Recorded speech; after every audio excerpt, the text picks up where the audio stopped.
بسم اللہ الرحمن الرحیم اہدنا الصراط المستقیم انگنت درود و سلام خاتم النبیین پر، آپ کی آل پر، آپ کے اصحاب پر۔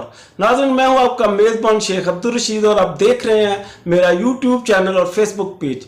ناظرین، 17 جولائی کے ضمنی الیکشن میں پی ٹی آئی نے تاریخی فتح حاصل کی۔ پھر 22 جولائی کو وزیر اعلیٰ کے انتخاب میں بھی پی ٹی آئی کے حمایت یافتہ پی ایم ایل کیو کے امیدوار چودھری پرویز الہی نے نون لیگ کے حمدہ شہباز کو شکست دی، لیکن پنجاب اسمبلی کے ڈپٹی اسپیکر دوست مزاری نے مداری لگا کر ان کی فتح کو شکست میں تبدیل کر دیا۔ کاف لیگ کے ایم پی ایز کو اپنی پارٹی کے ہی امیدوار کو ووٹ دینے کے جرم کا سزاوار ٹھہرا دیا اور ان سے ووٹ دینے کا ہی حق چھین لیا، ان کے ووٹ کینسل کر دیے۔ کاف لیگ کے امیدوار کی جیت کو ہار میں بدل دیا۔ ڈپٹی اسپیکر کی روننگ کو عدالت میں چیلنج کیا گیا، جس کی سماعت کے لیے چیف جسٹس عمر عطا بندیال کی سربراہی میں 3 رکنی بینچ تشکیل دیا گیا۔ پی ٹی آئی اور کاف لیگ کی طرف سے دائر کی جانے والی ریٹ کی سماعت شروع ہوتے ہی پی ڈی ایم نے سپریم کورٹ کے ان 3 ججز کو بلیک میل کرنے اور دباؤ میں لانے کے لیے ان پر عدم اعتماد کا اظہار کرنا شروع کر دیا اور ان کے بطور جج کیے گئے فیصلوں پر کیچڑ اچھالنا شروع کر دیا۔ پھر پی ڈی ایم کی تمام قیادت نے پریس کانفرنس کے دوران ان ججز پر سنگین الزامات لگا کر فل کورٹ بینچ تشکیل دینے کا مطالبہ کیا۔ اس کے لیے درخواست بھی جمع کروائی۔ دوران press conference Maryam Bibi, Maulana Fazal الرحمان، بلاول زرداری اور دیگر جماعتوں کے سربراہوں نے معزز جج صاحبان پر تنقید کے نشتر چلانے کی انتہا کر کے فل بینچ بنانے کا مطالبہ کیا۔ اس مطالبہ اور درخواست کو رد کر دیا گیا اور معزز ججز نے اس درخواست کو مسترد کر دیا، جس پر پی ڈی ایم نے ایک بار پھر پریس کانفرنس کر کے معزز جج صاحبان پر گند اچھالا اور عدالت کے بائیکاٹ کا اعلان کر دیا۔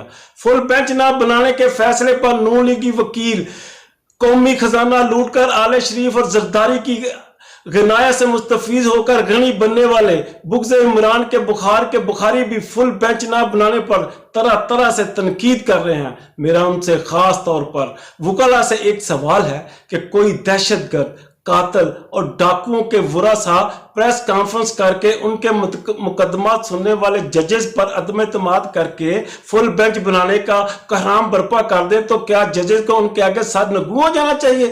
اگر ایسا ہو جانا ہے تو کیا یہ جج انصاف کی کرسی پر بیٹھنے کے حقدار رہ جاتے ہیں؟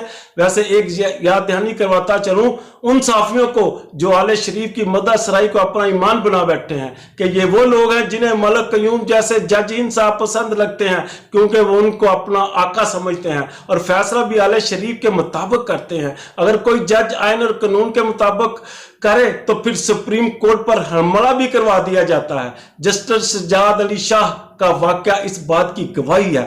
ہم ان معزز اور بہادر ججز کو سلوٹ پیش کرتے ہیں جنہوں نے آل پاکستان ڈاکو موومنٹ کی بلیک میلنگ کو جوتے کی نوک پر رکھا اور قانون کا علم بلند رکھا۔ اب اگر بات کی جائے پاکستان کی معاشی صورتحال کی تو اس میں کوئی دو رائے نہیں کہ پاکستان اس وقت سخت معاشی بحران کا شکار ہے۔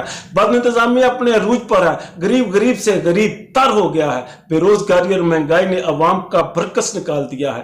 ملک کے طول و عرض خاص طور پنجاب میں ہر سو مایوسی اور ناامیدی کے ڈیرے ہیں۔ ڈالر ساتویں آسمان کو چھو رہا ہے اور پاکستان کی کرنسی 7 زمینوں میں دفن ہوتی جا رہی ہے، لیکن وقت کے حکمرانوں کو اپنے اقتدار کی جنگ لڑنے سے فرصت ہی نہیں۔ حفظ اقتدار کے مارے ان حکمرانوں کو ہم عوام کے ٹیکسوں پر عیاشی اور اپنے پیاروں کو نوازنے کی عادت پڑ گئی ہے۔ اس کا عملی ثبوت حمدہ شہباز نے کھلے عام دیا ہے۔ سپریم کورٹ نے حمدہ شہباز کو محدود مدت کے ساتھ تا فیصلہ پٹیشن پنجاب کا بطور ٹرسٹی وزیر اعلیٰ مقرر کیا اور واضح ہدایت دی کہ کاروبار حکومت چلانے کے لیے مختصر اور محدود تعداد کے کابینہ تشکیل دی جائے، لیکن حمدہ شہباز نے سپریم کورٹ کی واضح ہدایت کے باوجود 41 وزراء اور 22 مشیر اور معاون خصوصی پر مشتمل کابینہ تشکیل دے کر سپریم کورٹ کو واضح پیغام دیا ہے کہ اصل سپریم آل شریف ہے، سپریم کورٹ نہیں۔ سپریم کورٹ نے حمدہ شہباز کو بطور ٹرسٹی وزیر اعلیٰ کام کرنے کی اجازت دی تھی، لیکن وزیر اعلیٰ حمدہ شہباز نے سپریم کورٹ کے